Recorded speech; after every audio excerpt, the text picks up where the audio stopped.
जय। श्रीवन नारायण नारायण नारायण, लक्ष्मी नारायण नारायण नारायण, भजमन नारायण नारायण नारायण, लक्ष्मी नारायण नारायण नारायण। चारों वेद पुराणे अष्टदश, चारों वेद पुराणे अष्टदश, वाल्मीकि जी की रामायण। भजमन नारायण नारायण नारायण, लक्ष्मी नारायण नारायण नारायण, भजमन नारायण नारायण नारायण, श्रीवन नारायण नारायण नारायण। सबरी के बेर सुदामा के तांदुल, सबरी के बेर माँ के तांदुल, रुचि रुचि भोज लगाओ। श्रीवन नारायण श्रीवन नारायण नारायण नारायण, लक्ष्मी नारायण नारायण नारायण, भजमन नारायण नारायण नारायण, श्रीवन नारायण नारायण नारायण। बोले श्री सत्यनारायण भगवान की जय। अग्नि नारायण भगवान की जय। अग्निदेव कहते हैं, यदि मनुष्य गया जाने को उद्यत होता है तो विधि पूर्वक श्राद्ध करके तीर्थ यात्री का वेश धारण करके अपने गांव की परिक्रमा ले, प्रतिदिन पैदल यात्रा करते हुए मन और इंद्रियों को वश में रखे, किसी से कुछ दान न ले। गया जाने के लिए घर से चलते ही पग पग पर पितरों के लिए स्वर्ग जाने की सीढ़ी बनने लगती है। यदि पुत्र पितरों का श्राद्ध करने के लिए गया चला जाए तो उसके होने वाले पुण्य के सामने ब्रह्मा का ज्ञान की क्या कीमत है। गौओं को संकट से छुड़ाने के लिए प्राण देने पर भी क्या उतना पुण्य होना संभव है? फिर तो कुरुक्षेत्र में निवास करने की भी कोई आवश्यकता नहीं है। पुत्र को गया में पहुंचा हुआ देखकर पितरों को यहाँ उत्सव होने लगता है। वो कहते हैं कि क्या ये पैरों से भी जल का स्पर्श करके हमारे लिए तर्पण के लिए नहीं देगा? ब्रह्म ज्ञान गया में किया हुआ और श्राद्ध, गौशाला, मरण और कुरुक्षेत्र में निवास, ये सब मनुष्यों की मुक्ति के चार विधान हैं। नरक के भय से डरे हुए पितर पुत्र की अभिलाषा रखते हैं। वे सोचते हैं कि जो पुत्र गया में जाएगा वो हमारा उद्धार कर देगा। मुंडन और उपवास, ये सब तीर्थों के लिए साधारण विधि है। गया तीर्थ में काल की आदिकाल कोई नियम नहीं है। वहाँ प्रतिदिन पिंडदान देना चाहिए। जो वहाँ 3 पक्ष 1.5 माह निवास करता है वह 7 पीढ़ी तक के पितरों को पवित्र कर देता है। अष्टका तिथियों में, अभियुदिक कार्यों में तथा पिता आदि के 6 तिथियों में को भी यहाँ गया में माता के लिए पृथक श्राद्ध करने का विधान है। अन्य तीर्थों में स्त्री का श्राद्ध उसके पति के साथ ही होता है। गया में पिता आदि के क्रमशः 9 देवताक अथवा 12 देवताक का श्राद्ध करना आवश्यक है। पहले दिन उत्तर मानस तीर्थ में स्नान करें। परम पवित्र उत्तर मानस तीर्थ में किया हुआ स्नान आयु, आरोग्य की वृद्धि, संपूर्ण पाप राशियों का विनाश कर मोक्ष की सिद्धि करने वाला होता है। अतः वहाँ अवश्य स्नान करना चाहिए। स्नान के बाद पहले देवता और पितर आदि का तर्पण करके श्राद्ध करता पुरुष को पितरों का पिंडदान देवे। तर्पण के समय भगवान यह भावना करे कि मैं स्वर्ग, अंतरिक्ष, भूमि पर रहने वाले संपूर्ण देवताओं को तृप्त कर रहा हूँ। स्वर्ग, अंतरिक्ष और भूमि पर रहने वाले देवता आदि एवं पिता माता आदि का तर्पण कर रहा हूँ। इस प्रकार से तर्पण का विधि है। पितरों को उनके उद्धार के लिए पिंड देने के लिए सोम, मंगल, बुधवार, बृहस्पति, शुक्र, शनिचर, राहु, केतु रूप भगवान सूर्य को प्रणाम। उत्तर मानस तीर्थ स्नान करने पे कुल उद्धार होता है। सूर्य देव को नमस्कार करके मौन मनुष्य मौन भाव से दक्षिण मानस तीर्थ को जय और भावना करे तो उसका संपन्न होता है। तदंतर में श्राद्ध और पिंडदान करके सूर्य भगवान को प्रणाम करते हुए इस प्रकार कहे कि हे नारायण, सबका भरण पोषण करने वाले भगवान, आपको नमस्कार है। प्रभु, आपके अभूदेख साधकों में मैं आपका ध्यान करता हूँ। आप मेरे संपूर्ण पितरों को भोग और मोक्ष देने वाले हो। अनल, सोम, यम, अर्यम, अग्नि, वाष्य, वर्षद, आजव्य नाम वाले महाभाग पितृ देवता को पद दर्पण देने वाले हो। आप लोगों के द्वारा सुरक्षित जो मेरे पिता, माता, मातामह और जो भी पितर हैं, उनका मैं पिंडदान करने के लिए आपके लिए उद्यत हुआ हूँ। इस प्रकार से फिर तीनों लोकों का भरण पोषण करने वाले भगवान सूर्य नारायण भगवान का पूजन करना चाहिए। उसके बाद तत्पश्चात महानदी में स्थित परम उत्तम फाल्गुन तीर्थ पर जाए, जहाँ पर नाग, जनार्दन, कूपवट और उत्तर मानस से उत्कृष्ट है। गया के शिरा में फाल्गु तीर्थ है। ऐसे तीर्थ के अंदर में जाकर वस्तुत रूप में लक्ष्मी, कामधेनु, गौ, जल, पृथ्वी आदि सब सम्मिलित है। ऐसे भाग में वो वहाँ पर विद्यमान है। फल्गु तीर्थ में मनुष्य भगवान गदाधर का दर्शन करता है और अपने आप को मुक्त करता है। श्राद्ध करता पुरुष स्नान के पश्चात भगवान ब्रह्मा जी को प्रणाम करे। कलयुग में सब महेश्वर उपासक इस गया तीर्थ में भगवान गदाधर के उपासलिंग स्वरूप ब्रह्म जी का निवास करता है। महेश्वर के नमस्कार करने पे नारायण आदि करके मनुष्य 100 पीढ़ियों तक का उद्धार करता है। धर्म परायण होकर तीर्थ आदि के दर्शन करता है। मृतक वहाँ मृतंग मनुष्य के श्रेष्ठ आश्रम में वहाँ पे भी श्राद्ध करता है, पिंडदान आदि करता है। संपूर्ण प्रकार के ऐसे कर्म करने से 100 पीढ़ियों का उद्धार होता है। इस प्रकार से 15 दिन का वास करने के बाद में श्राद्ध करता जीवात्मा को अपने पितरों का आवाहन करके गया में लेके आना होता है। अब गया में आने के बाद पुरुष तर्पण करके पिंडदान करता है। फिर विष्णु पद पे जाकर उन पिंडों को भगवान नारायण के श्री चरणों में रखता है। उस तीर्थ में एक मुनि रहते थे, जिनका जल का घड़ा और कुश का अग्रभाग हाथ में लिए आम के पेड़ के जड़ में पानी देते थे। इसी आम भी सींच गए और पितरों की तृप्ति भी हुई। इस प्रकार एक ही क्रिया को प्रयोजन सिद्ध करने वाले ब्रह्मा जी को नमस्कार कर मनुष्य ने अपनी 100 पीढ़ियों का उद्धार किया। इस प्रकार से गया के शीर्ष में श्राद्ध करने के बाद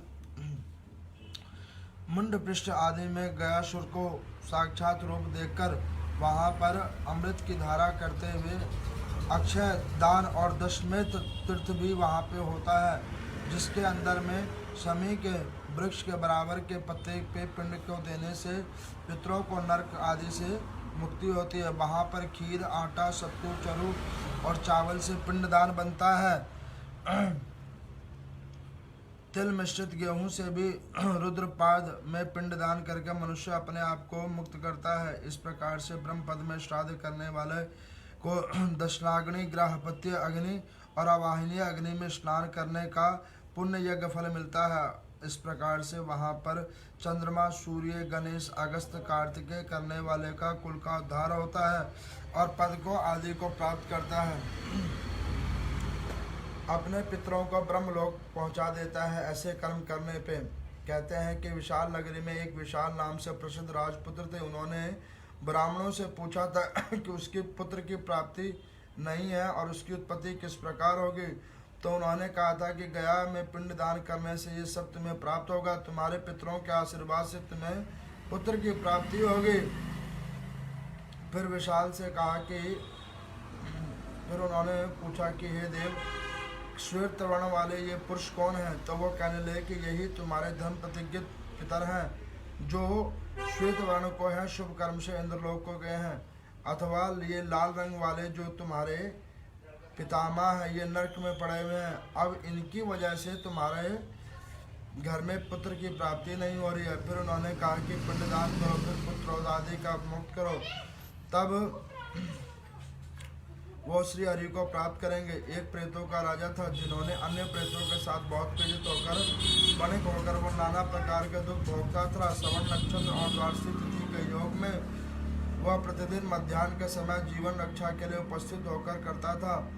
उसी समय वहाँ पर कोई व्यक्ति ने पिंड दान किया और उसमें उसकी भी मुक्ति हुई। इस प्रकार से यहाँ पे अग्नि नारायण भगवान ऋषियों से कहते हैं कि वहाँ पिंड दान करते वक्त जिस जिस पितर के आप नाम लेंगे, ज्ञात अज्ञात पितरों का नाम लेंगे, उनके निमित्तार्थ पिंड दान करेंगे, वो सब मुक्त हो जाएंगे। जीव पशु पक्षी, अंधे लगड़े विकृत अधोगति सर्वगति, ऐसे किसी भी प्रकार का पिंड दान ज्ञात अज्ञात किसी भी पितरों का जब किया जाता है तो वो पूर्ण संतति को प्राप्त करते हैं। बुद्धिमान पुरुष को चाहिए कि वहाँ पर जाए और उसमें पूर्ण रूप से भाग लेकर अपने समस्त पितरों का और जितने भी इस भौतिक शरीर के संसारिक व्यक्ति हैं उन सबका पिंडदान करें। इस प्रकार से वहाँ पे श्राद्ध आदि कर्म करके फिर ब्राह्मणों को भोजन करवावे और उसके बाद में यथासंभव दान दक्षिणा देकर उनका वहाँ पे तर्पण करे। शय्या दान आदि का दान करे। नाना प्रकार के दान आदि करने के बाद में फिर वो वहाँ पे प्रपितामह आदि का पूजन करते हुए और अपने कुल के व्यक्तियों को 100 पीढ़ियों पे पहुँचावे। इस प्रकार से गया की यात्रा की महान फलता है। अब गया के अंदर में श्राद्ध का विधि मैं आपको बतलाता हूँ।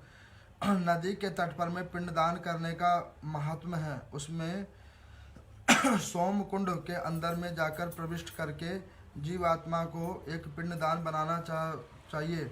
वहाँ पे शाखोचार करके जिस व्यक्ति के कुल के अंदर में आगे पुत्र ना हो उसको वहाँ पर अपने पितरों को हाथ में पिंडदान रूप लेकर भगवान विष्णु के विष्णु पद के ऊपर में रखना चाहिए। वहाँ पे भगवान गदाधर के आगे और महादेव जी के मूल क्षेत्र में धारा आदि के रूप में पिंडदान करने से उस जीवात्मा का और पितरों और बांधवों को प्रेत आदि योनि भी होती है तो वो भी मुक्त हो जाती है। फिर प्रेत शिला के 3 स्थानों पे गया शीर्ष प्रभास तीर्थ और प्रेत कुंड आदि पे भी पिंडदान करना चाहिए ताकि कोई भी अगर पितर जो प्रेत की योनि में है अधोगति की योनि में है वो उस पर अपना पिंड भाव पाकर अपने आप को मुक्त कर सके। इस प्रकार से भगवती महालक्ष्मी गौरी सरस्वती का पूजन करके पितरों को भी उसका भाग देना चाहिए जिससे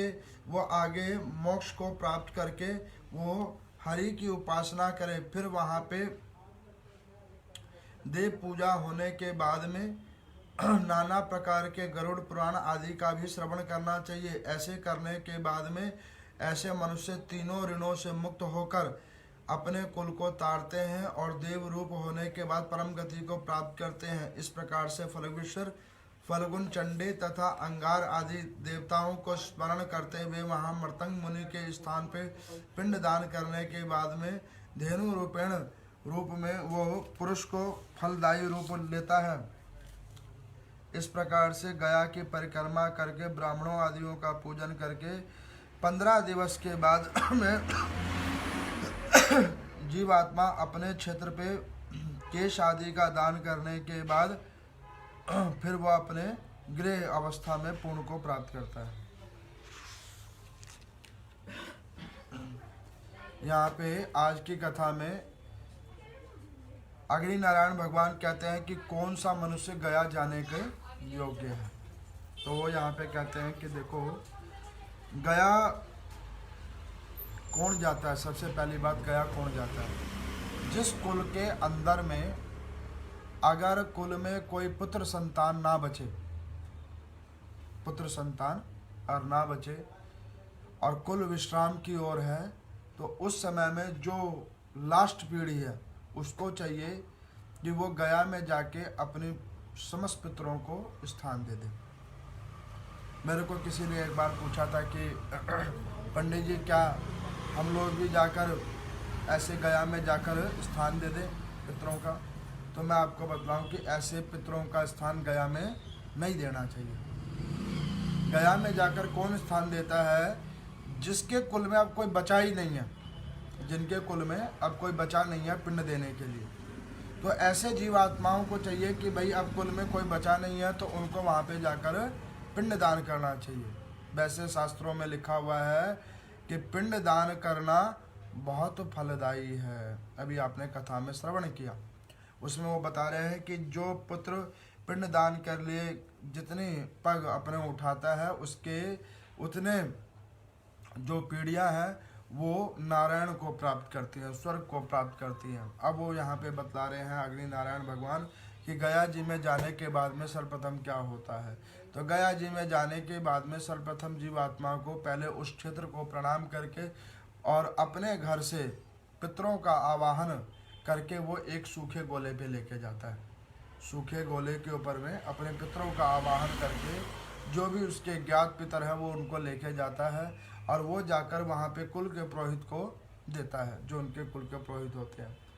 दूसरा फिर वहाँ पर जाकर पूर्णमासी तिथि पे श्राद्ध कर्म में पूर्णमासी तिथि पे वहाँ पर जाकर रुकता है और पूर्णमासी वाले दिन से लेके अमावस वाले दिन तक दैनिक रूप में वो वहाँ पर पितरों की पूजा करता है और दैनिक रूप में उसके समस्त पितर उस पिंड को लेने के लिए यहाँ पर आ जाते हैं। तो यहाँ पर वो कहते हैं कि जब वो पितर आते हैं तो जो श्वेत रूप में दिखते हैं पितर वो मुक्त हो गए होते हैं, और जिनकी अभी अधोगति है अथवा पूर्ण गति होने के बाद भी कर्म फल बाकी हैं तो वो रक्त रूप में पितर दिखते हैं। अब वहाँ पर कोई पूछे कि ये ऐसा आभास कब होता है, तो ऐसा आभास वो बताते हैं कि फाल्गुनी तीर्थ है, वहाँ पे फाल्गुनी नदी है। उस फाल्गुनी नदी में क्या है कि कहने को वो नदी है लेकिन उस नदी के ऊपर में इतनी मिट्टी है कि लोग उसके ऊपर गाड़ी लेके भी चलते हैं, लेकिन आप 2 हाथ भर उसको मिट्टी हटाओगे तो उसके अंदर में निर्मल जल निकलता है। और उस क्षेत्र को उनको भी एक बार ब्रह्मा जी ने श्राप दिया था। वो आगे की कथाओं में आप सुनोगे कि ब्रह्मा जी ने ऐसा श्राप उनको क्यों दिया था। उसका कारण ये है कि देखो शास्त्रों में कई चीज़ें जो होती हैं वो लोग कहते हैं कि ऐसा क्यों, लेकिन वास्तविकता में वो चीज़ें तब होती हैं जब वो प्रत्यक्ष रूप में जीवात्मा ऐसे कर्म आदि को करते हैं तो उसको भोगने के लिए ऐसे रूपेण भगवान बना देते हैं। तो यहाँ पर कहते हैं कि जो जीवात्मा पिंड को घर से पूजा करके लेके जाता है और वहाँ पर लेके जाकर जब वो अपने कुल पुरोहित को देता है तब वो प्रथम दिन उसका आवाहन करता है। आपको पता है इन्हीं 15-16 तिथियों के अंदर में सारे जीवात्मा हैं और इन्हीं सप्तवार के अंदर में सारे जीवात्मा हैं। 7 दिन और 15 तिथियाँ, इसी 15 तिथियों में सबका नंबर है और इन्हीं 7 वार के अंदर में हर जीवात्मा का एक वार है। तो उस वार के अंदर में वो जीवात्मा क्या करता है, जो पुत्र बाकी है। अब यहाँ पे वो ये बता रहे हैं अग्नि नारायण भगवान, पिंड दान करने का कौन कौन अधिकारी है और जो पितर को दाह संस्कार आदि करने का कौन कौन अधिकारी है। देखो शास्त्रों में लिखा हुआ है कि जैसे कि एक कुल होता है, कुल में पुत्र होता है और पुत्री होती है। पुत्री का भाग अलग होता है, वो पर कुल होती है। पर कुल मतलब दूसरे कुल को वो दान हमने दी होती है। और जो पुत्र होता है वो होता है समकुल। तो उस समकुल के अंदर में जितने भी भाई होंगे, उस कुल के जितने भी भाई होंगे, जितने भी उनमें पुत्र संतानें होगी, वो सब के अंदर में ये भाग बंटता है थोड़ा थोड़ा थोड़ा थोड़ा। तो उस समय में अगर हम लोग मान के चलो किसी के एक पुत्र नहीं है, केवल पुत्रियाँ ही हैं और उसका दाह संस्कार और भाइयों के संतान अथवा भाइयों के रहने के बावजूद अगर पुत्री करती है अथवा पुत्री के बच्चे करते हैं तो उस पितरों का जो भार है वो भार उन सारे भाइयों को भोगना पड़ता है, उनके बच्चों को भोगना पड़ता है। तो वो कैसे भोगना पड़ता है, तो वो यहाँ पे एक कथा बता रहे हैं कि एक राजा विशाल थे सतयुग के अंदर में। उन्होंने नाना प्रकार के यज्ञ किए, अनुष्ठान किए, लेकिन उनको संतान नहीं हुई, पुत्र संतान नहीं हुई। राजा बड़े चिंतित हुए। उन्होंने कहा कि प्रभु इस प्रकार से कुल कैसे बढ़ेगा। तो वो राजा ने जाकर अपने जो कुल के पुरोहित थे उनको जाकर प्रणाम किया, अर्घ आदि दिया। तो उन अंगिरा ऋषि ने उनको ज्ञान दृष्टि से देखा कि इस राजा के जो पितर हैं वो मुक्त नहीं हैं, वो अधर में हैं और इनके जो पिता थे उन पिता ने उनका ठीक से पिंडदान आदि का कर्म नहीं किया। अब वो इन्होंने अपने पिता का बहुत अच्छे से कर्म किया, लेकिन इनके पिता ने अपने पिता का अच्छे से नहीं किया। पितामह जो है मुक्त नहीं है। तो पिता श्वेत रंग में दिख रहे हैं और पितामह रक्त रूप में दिख रहे हैं, काले और काले लाल रूप में वो दिख रहे हैं। तो अब उस रूपों को देखकर वो बड़े चिंतित हुए। उन्होंने सोचा कि इस प्रकार से कैसे मुक्त किया जाए। तो उन्होंने बताया, उन मुनि ने बतलाया कि अब आप गया जी में जाओ, वहां पे एक है प्रेत शिला, उस प्रेत शिला के ऊपर में जाकर अपने पितामह का पिंडदान करो, और वहां पिंडदान करने के बाद उसको विष्णु पद के ऊपर में दो, और अंत में उसको फाल्गुनी नदी के अंदर में जल प्रवाह करो। वहां पे सोम कुंड भी है उसमें, अथवा फाल्गुनी नदी के अंदर में उसको आप समाहित करो। ऐसा करने के बाद में तुम्हारे पितामह मुक्त होंगे और तुम्हारे यहाँ पे पुत्र बन के वो आएंगे। तो ऐसे करके राजा ने किया और राजा को पुत्र संतान की प्राप्ति हुई। इसके बाद में वो कहते हैं अग्नि नारायण भगवान की, देखो कि जो पुत्र ऐसे करने को उद्धत होता है और ऐसे उसके कुल में कोई स्वर्गवास होता है और उसके जितने भी बांधव हैं वो ऐसे कर्मों को नहीं करते, पिंडदान आदि का कर्म नहीं करते हैं, तो उन सब का भाग उन सबको भोगना पड़ता है। जो जो उस व्यक्ति के धन को संचित करता है उसको सबको भोगना पड़ता है। इसकी एक और कथा है, मैं आपको बतलाता हूँ। एक नगर के अंदर में बहुत धनवान व्यक्ति थे। उन धनवान व्यक्ति के कोई संतान नहीं थी। तो वो बड़े परमार्थी थे, बड़े संत पुरुष थे, गौ पुरुष थे, और सबके ऊपर में सबको हरि की दृष्टि से देखने वाले सत्य प्रतिज्ञित ऐसे वो धनवान व्यक्ति थे। उन्होंने कई देव स्थलों को बनाया हुआ था। ऐसे धर्मात्मा वो धनवान व्यक्ति वो क्या करते थे, दैनिक रूप से हरि की सेवा और हरि की भजन में लगे रहते थे।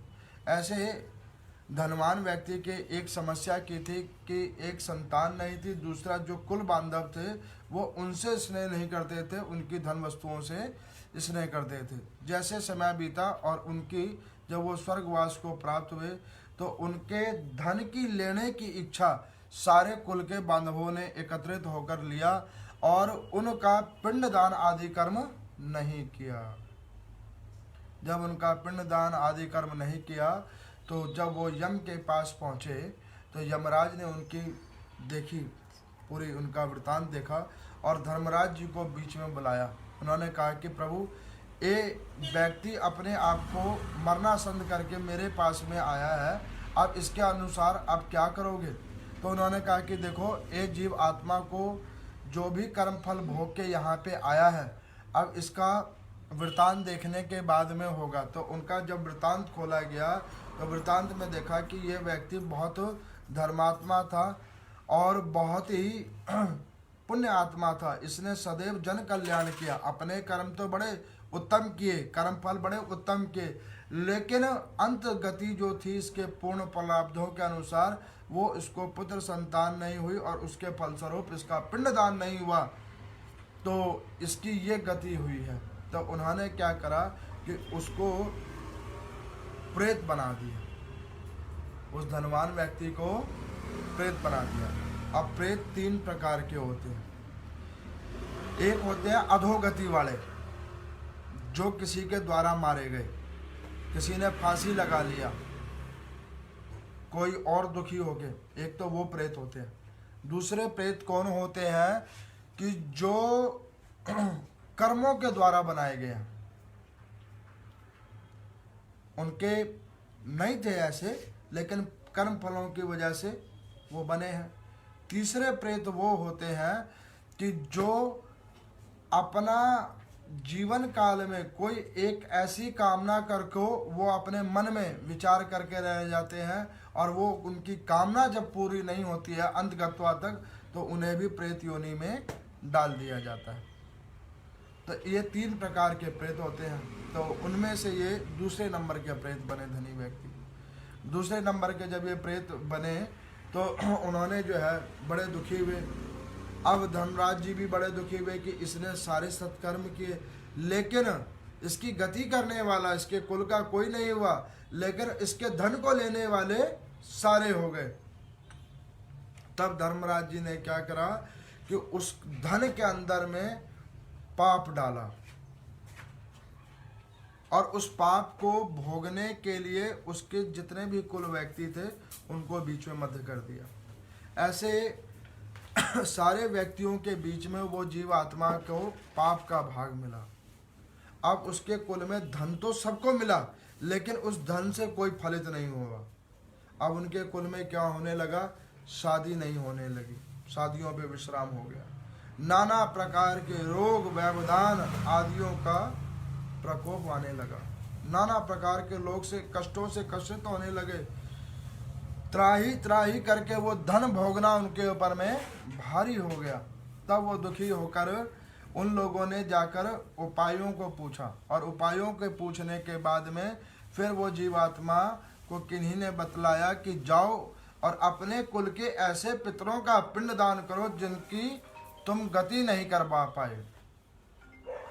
तब उस कुल ने उसके कमाए हुए धन से अपने उस पितर की गति की, तो वो प्रेत शिला पे पिंड दान होने के कारण वो धनी व्यक्ति वहाँ से मुक्त हुए। और जिन जीवात्मा ने किया, उसके कुल के वंशजों ने जिसने किया, वो भी विष्णु के पद को प्राप्त करने का लायक हुआ। तो यहाँ पर वो कहते हैं कि जो हमारे ज्ञात अज्ञात जो भी पितर होते हैं, पशु पक्षी, किसी से स्नेह है, मित्र है, बांधव है, उन सब का पिंडदान होता है। हमें नहीं पता, उन पितरों का भी पिंडदान होता है उस 15-16 दिन के अंदर में। वहाँ पे पिंडदान जब होता है तो जब पिंड बनाया जाता है, आटा, जौ, चावल, इनका जब पिंड बनाया जाता है तो उस पिंड के अंदर में जैसे ही आवाहन किया जाता है तो वहाँ पे वो प्रत्येक रूप में वो जो स्थिति के आपसे संबंध रखने वाले पितर होंगे वो आपके सामने में आकर खड़े हो जाएंगे। वहाँ जाने के बाद में मुंडन करवाना पड़ता है। हमारे शास्त्रों में मुंडन का बड़ा विधान है। लोगों ने फैशन समझ के छोड़ दिया, नहीं करवाना, लेकिन मुंडन क्यों करवाया जाता है उसका कारण मैं बताता हूँ। शरीर के अंदर में 3 जगह पे जो है विकार होते हैं, एक नख में, केस के अंदर में और थूक के अंदर में, ये विकार है। और इन तीनों को तजना चाहिए, खास करके देव पितर कार्य में तीनों को हटाना चाहिए। तो वो जब हम ये उतार देते हैं और उसके बाद जो कोई कर्म करते हैं तो वो उस पितर को प्राप्त हो जाता है। तो यहाँ पर वो कहते हैं कि वो जाकर जब आप पिंड को पूजा करोगे, पिंड का आवाहन होगा। जैसे मान के चलो पूर्णमासी तिथि आई, पूर्णमासी तिथि पे आवाहन होना शुरू हुआ। अब पूर्णमासी तिथि के ऊपर में जो आपके पितर होंगे, इसी शरीर के नहीं, इस कुल के अंदर में जो पितर होंगे वो वहाँ पर आके अपने आप खड़े हो जाएंगे। हवा के रूप में, वो पवन रूप में आकर वहाँ पे खड़े होंगे। और वो जैसे जैसे पिंडों का दान होगा और अंत में जब वो प्रेत शिला को स्पर्श करा के भगवान गदाधर रूपेण विष्णु पद के ऊपर में रखा जाता है, तब वो जाकर जीवात्मा मुक्त हो जाता है। ऐसे करके वो सारी तिथियों के ऊपर में व्यक्ति मुक्त करवाता जाता है अपने पितरों को। और ऐसे करके जब वो मुक्त करके जब वो अमावस वाले दिन सारे पितरों को मुक्त करके और संध्या कालीन उनको विष्णु पद प्राप्त करवा कर वहाँ पर दीपक और मीठा प्रेत शिला पे भोग लगवा कर जब वो जीवात्मा अपने घर को आता है तो उसके सारे पितर उत्सव मनाते हैं और वो सारे एक जगह एकत्रित हो जाते हैं और एकत्रित होकर वो आशीर्वाद देते हैं।